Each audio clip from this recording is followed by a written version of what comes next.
Hey everyone, today during Tales from Behind the DM Screen, I'm going to tell you why the way you're playing D&D sucks. Here's what I do. Here's what I find me. Here's what they find me. Nothing's successful.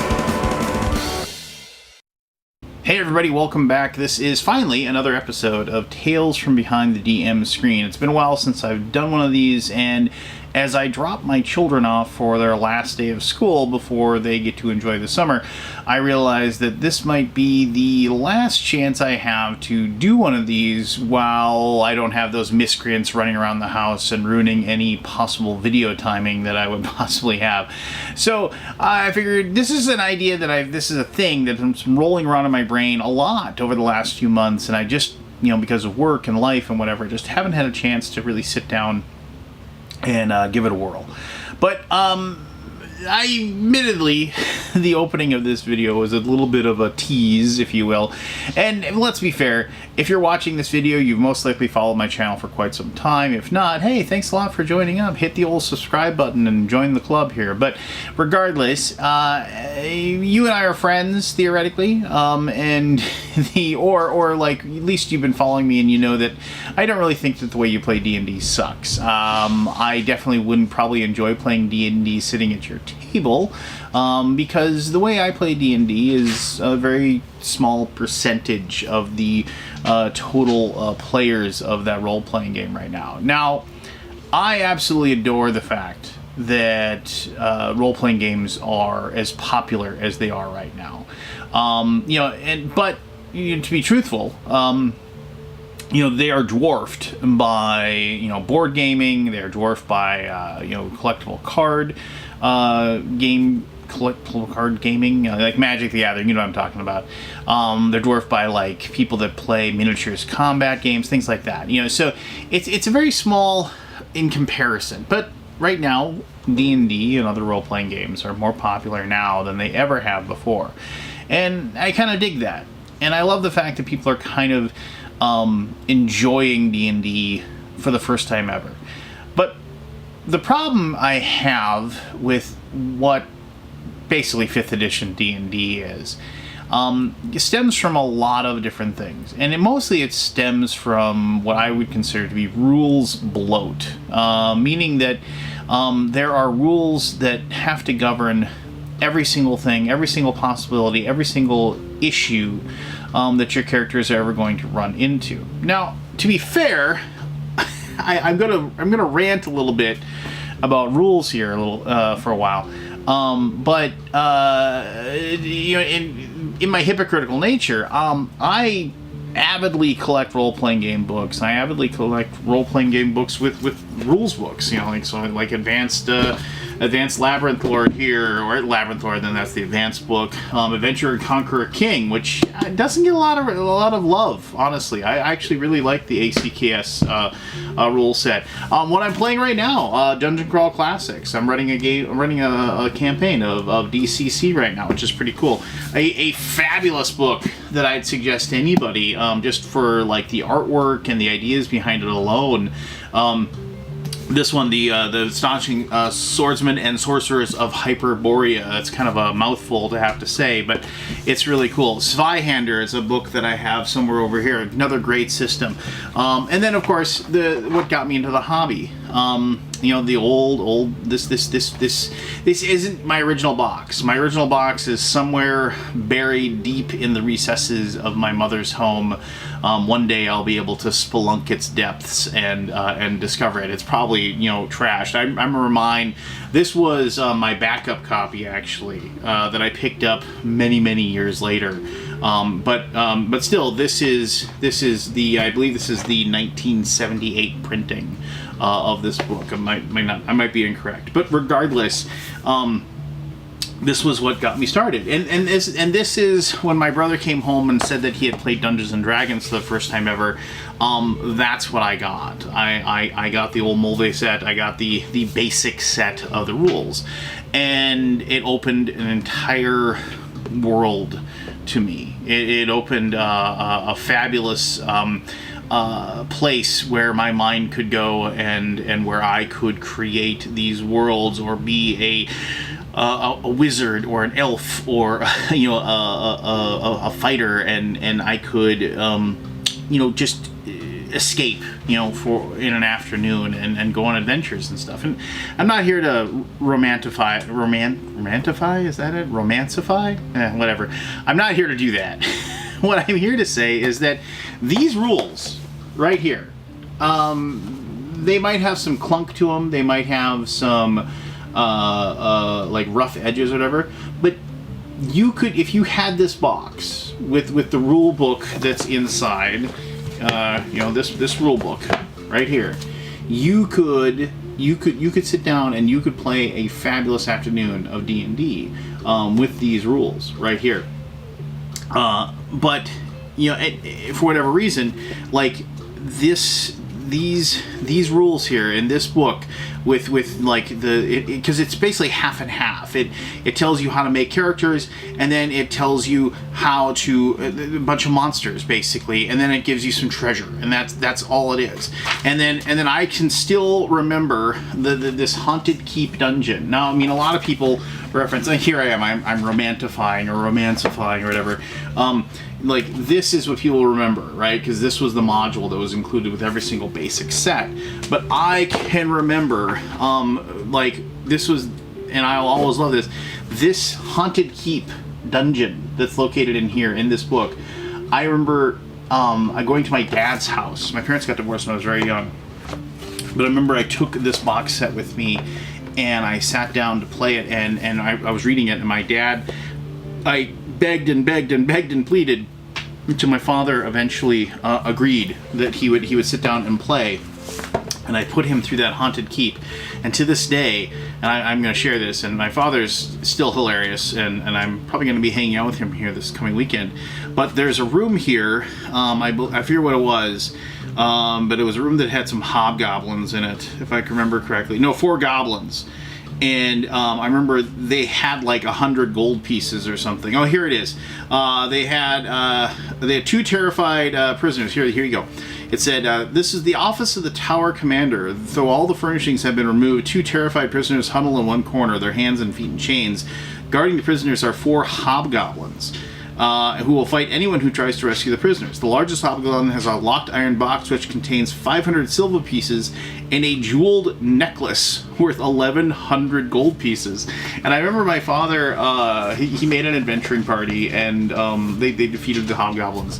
And I remember he got that jeweled necklace, and then, of course, I was young, and he said, here's my husky. He said, how much is it worth? And I said, it's worth like 1,100 gold pieces. And he's like, heck with this, we're heading back to town, we're rich.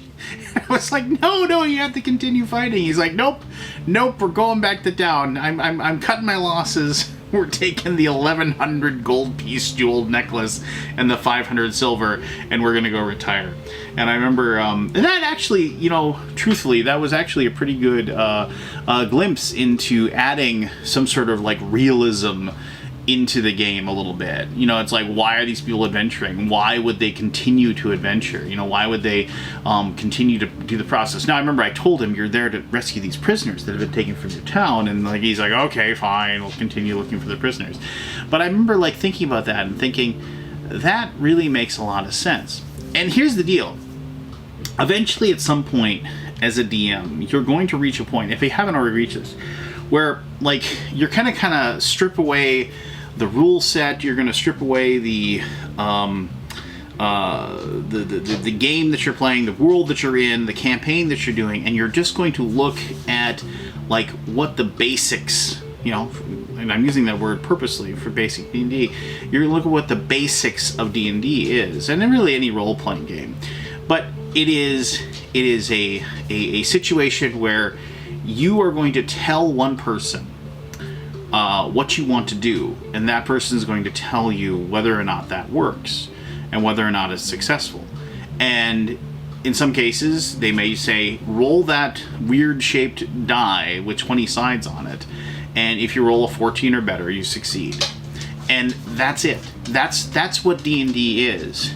And when you realize that's what the vast majority of D&D is, and role-playing games in general, I should say, then you are allowed as a DM to kind of float above it, right? You're kind of like you're freed. You're freed from these giant books of thousands and thousands of words and rules and structure, and you can go ahead and just do what you want. Now, you need buy-in from the people that are going to be sitting at your table and playing with you, and that's what a good session 0 is for. I would say, like, to 99% of all of the complaints I see are like, hey, my group doesn't like this, or I can't get my group to do this. It's like, what was your session 0 like? Did you hammer home the what you were looking for in certain things? That's something like, if you have a good session 0, you can usually clear up a lot of the problems you're going to have. And I've said we should do a video about a session 0 and what I do in a session 0, and I should do that.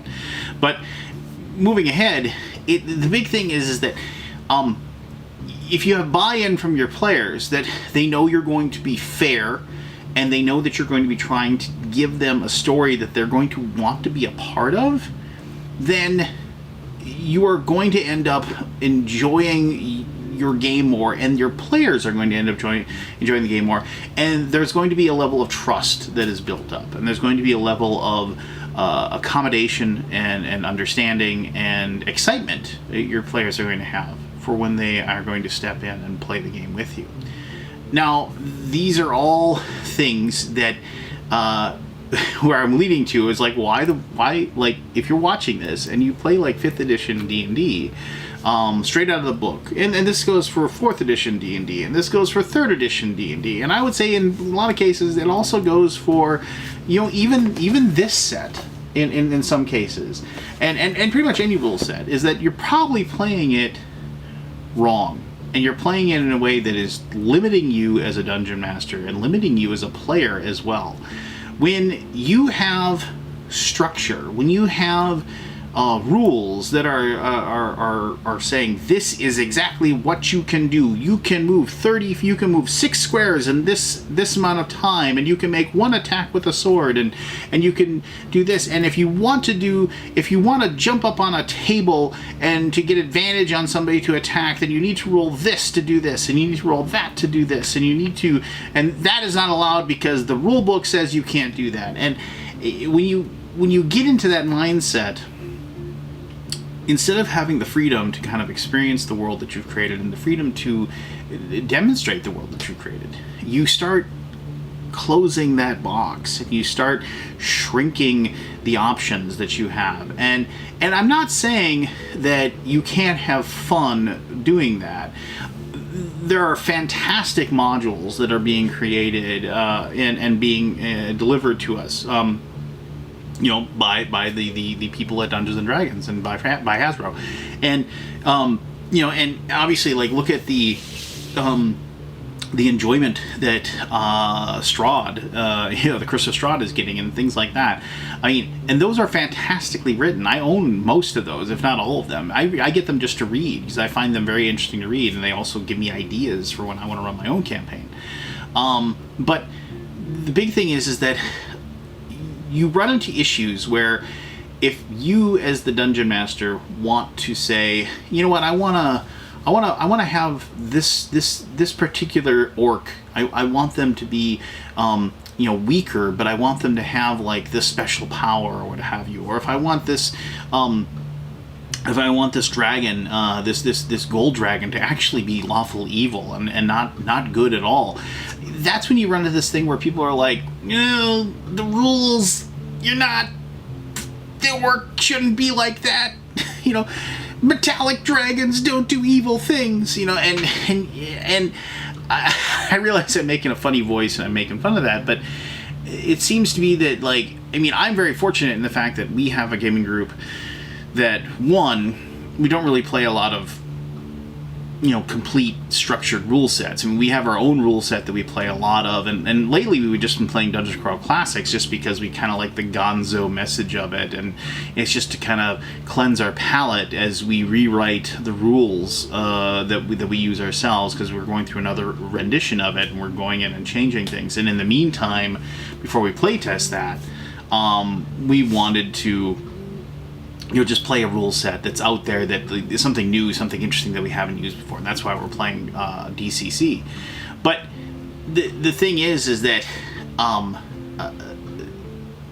too many rules and too many governing actions, and I'm kind of going over retreading here, too many rules and too many governing actions are going to make your game of the mind and game of fantasy become one of a bunch of pieces of information scribbled on a piece of paper, structured perfectly in little rows and neat, and I have an attack at +4, but I'm going to be using this feat, I'm going to be using this ability, and it's nighttime, and it's this and this, and so I know exactly that my bonus to hit is +9 at this moment because of all different factors, and I know exactly that I need to roll this number to hit goblins, because goblins always have a 16 armor class, and I know that zombies always have 22 hit points, and I know that and you just, it's too much, it's way too much, and you're basically telling the DM,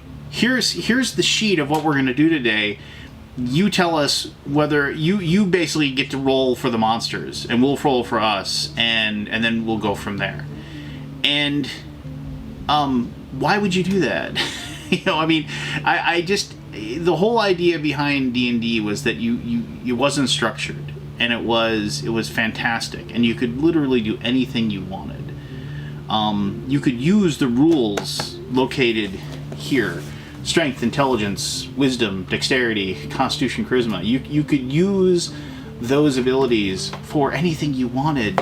You could play in you could be in World War II in a submarine. You could beat the next Luke Skywalker piloting an X-wing, and you could use those rules, and that alone would be enough. But instead, we just want to pile all this stuff in. And I realize there's a lot of people out there that really enjoy that. But I think that if you take the chance to strip all the rules out and allow the players to just kind of just do crazy things and see if it works, and allow the Dungeon Master to just throw anything they want to against the wall and see if it sticks, you're going to take your characters and your minds to places that you never would have gone otherwise. And I think you'll end up enjoying it a heck of a lot more. So, there you go. That's my little angry, grumpy old man D&D diatribe. Tell me what you think. What rule set do you use? What rule set did you hate? What rule sets did you love? What house rules do you use?